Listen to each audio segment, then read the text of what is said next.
सरस्वती व्यासं ततो जयमुदीरये। मूकं करोति वाचालं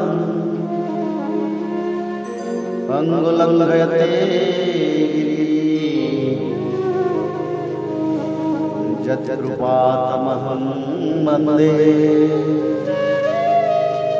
परमानन्दमाधवो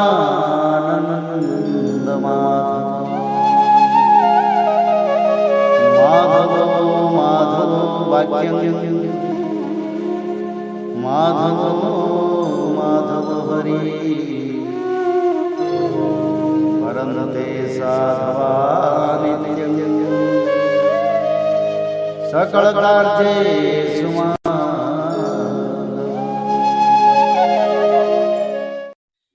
श्रीमद्भागवत महापुराण अथ पंचचत्वारिंशोऽध्याय। श्री कृष्ण बलराम का यज्ञोपवीत और गुरुकुल प्रवेश। श्री सुखदेव जी कहते हैं, परीक्षित, भगवान श्री कृष्ण ने देखा कि माता पिता को मेरे ऐश्वर्य का, मेरे भगवत भाव का ज्ञान हो गया है, परंतु इन्हें ऐसा ज्ञान होना ठीक नहीं। इससे तो ये पुत्र स्नेह का सुख नहीं पा सकेंगे। ऐसा सोचकर उन्होंने उन पर अपनी वह योग माया फैला दी जो उनके स्वजनों को मुग्ध रखकर उनकी लीला में सहायक होती है।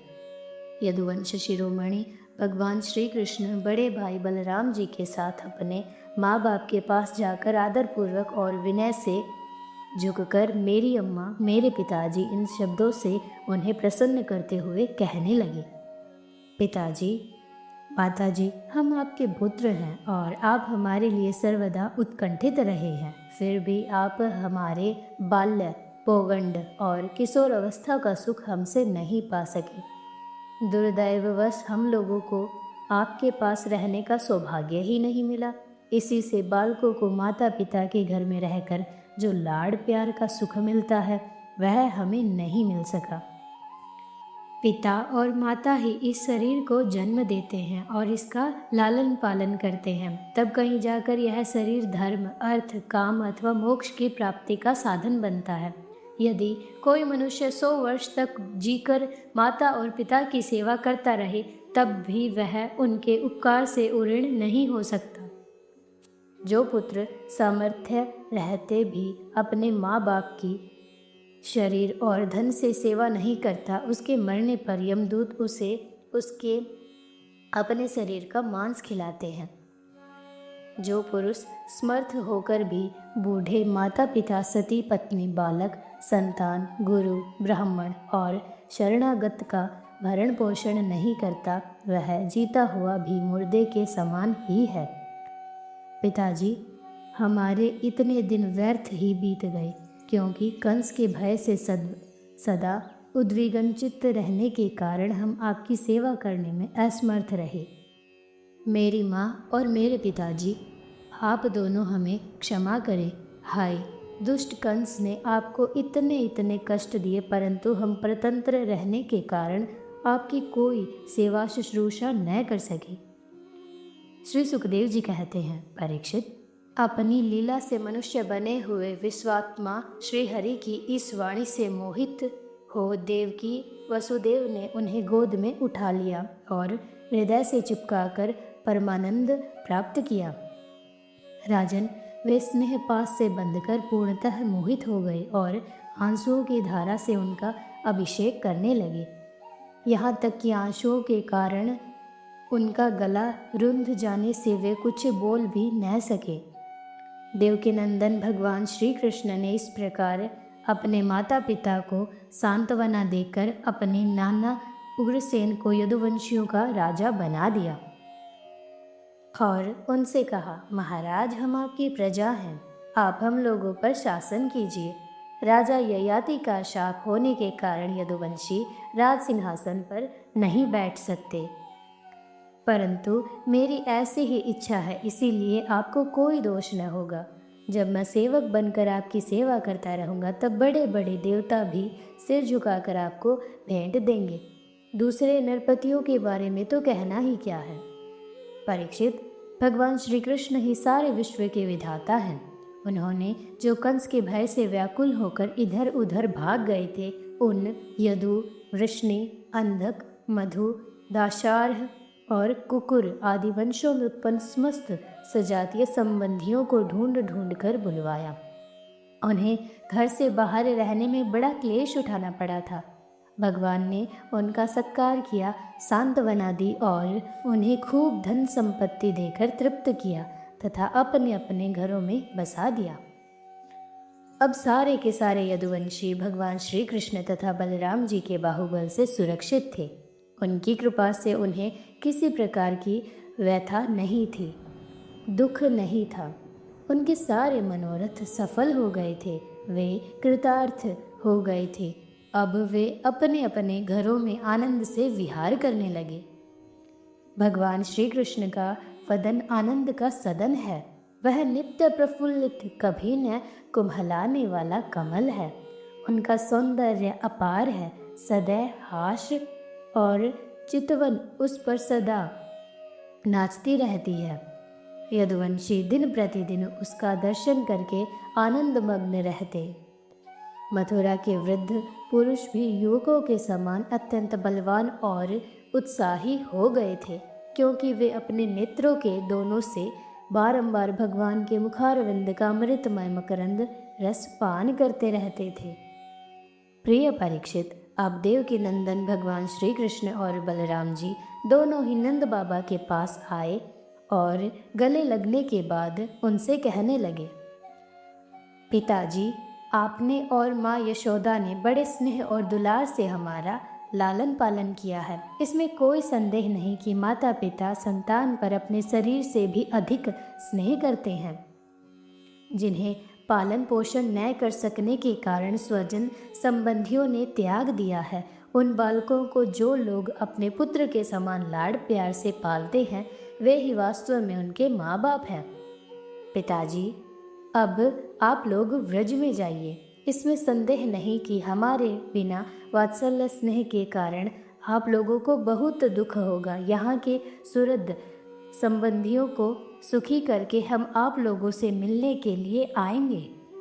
भगवान श्री कृष्ण ने नंद बाबा और दूसरे व्रजवासियों को इस प्रकार समझा बुझाकर बड़े आदर के साथ वस्त्र, आभूषण और अनेक धातुओं के बने बर्तन आदि देकर उनका सत्कार किया। भगवान की बात सुनकर नंद बाबा ने प्रेम के अधीर होकर दोनों भाइयों को गले लगा लिया और फिर नेत्रों में आंसू भरकर गोपों के साथ व्रज के लिए प्रस्थान किया। हे राजन, इसके बाद वसुदेव जी ने अपने पुरोहित गर्गाचार्य तथा दूसरे ब्राह्मणों से दोनों पुत्रों का विधि पूर्वक द्विजाति समुचित यज्ञोपवीत संस्कार करवाया। उन्होंने विविध प्रकार के वस्त्र और आभूषणों से ब्राह्मणों का सत्कार करके उन्हें बहुत सी दक्षिणा तथा बछड़ों वाली गौएं दी। सभी गौएं गले में सोने की माला पहने हुए थी तथा और भी बहुत से आभूषणों एवं रेशमी वस्त्रों की मालाओं से विभूषित थी।